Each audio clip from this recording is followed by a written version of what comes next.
अरब गाड़ी से उतरा और हवेली की ओर चल पड़ा। हवेली बिल्कुल सुनसान थी। हवेली के अंदर घुसते ही एक ठंडी हवा का झोंका उसे छू के चला गया। दरवाजे खिड़कियां अपने आप बंद होने लगी। चारों तरफ एक अजीब सन्नाटा था और अब बस देखता ही रहा। एक दीवार पे उसे एक बूढ़ी औरत की पेंटिंग दिखी। उसे ऐसा लगा जैसे वो उसकी आंखें उसे ही घूर रही थी। ये सब देखने के बाद भी अरब ने अपना कैमरा बाहर निकाला और फोटो खींचने लगा और अपने वीडियो कैमरा से रिकॉर्डिंग करने लगा। बेंचो मैं होता तो वहाँ से पहले दूम दबा के भागता, और ये है कि कैमरा निकाल कर रिकॉर्डिंग करने लगा। कंट्रोल। वो चिल्ला चिल्ला कर कहने लगा, अगर यहाँ कोई है भी तो मैं आज यहाँ से सच्चाई जान के ही वापस जाऊंगा। और चिल्ला चिल्ला के बार बार ये बोलने लगा। लेकिन तभी उसे अपने पीछे किसी का होने का एहसास हुआ। ऐसा लगा बहुत भारी भारी कदमों से पीछे से चलते हुए गया।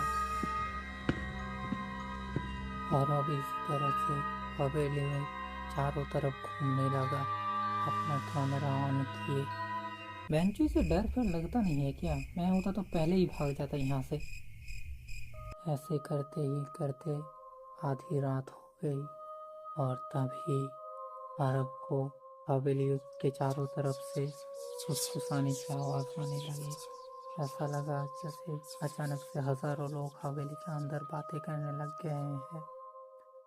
और ठीक 12 बजे हवेली का एक गेट अपने आप खुल जाता है। अरब बिना कुछ सोचे समझे उस कमरे के अंदर चला जाता है। अरब बहन के लौड़े जिंदगी में हमेशा ना सही पर कभी कभार डरना जरूरी होता है, खासकर ऐसी जगह जहाँ पर जाते ही सबकी गांड फट जाए, वहाँ पर तो डरना जरूरी होता है।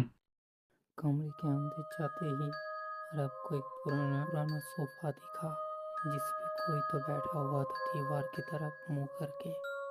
अरब धीरे धीरे उसकी तरफ बढ़ने लगा। जब वो सामने गया, उसके दिल जिस्म से जैसे उसकी रूह बाहर निकलने को हो गई।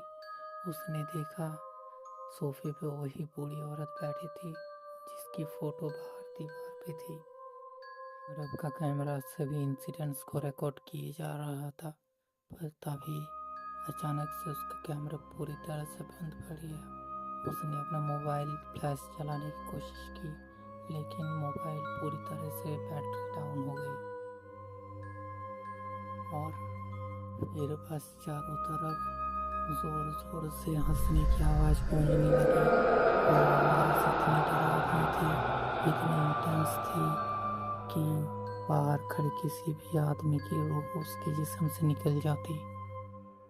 सुबह गांव वालों को हवेली के सामने अरब की गाड़ी खड़ी मिली। सब बातें करने लगे, ये किसकी गाड़ी है जो इस हवेली के बाहर खड़ी है।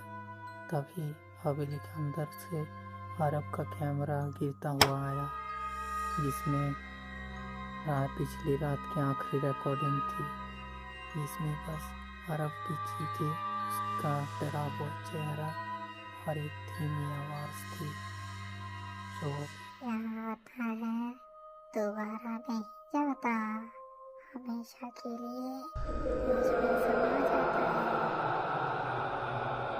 इसके बाद वहाँ पर अरब तो कभी नहीं मिला, पर लोग कहते हैं कि उस दिन के बाद चीखें और भी ज़्यादा बढ़ गई।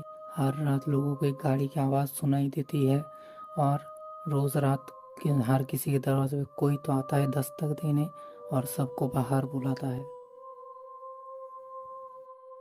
तो अगली बार से अगर आपको ऐसी किसी डरावनी हवेली के बारे में पता चले तो आप वो गलती बिल्कुल मत करना जो अरब ने किया।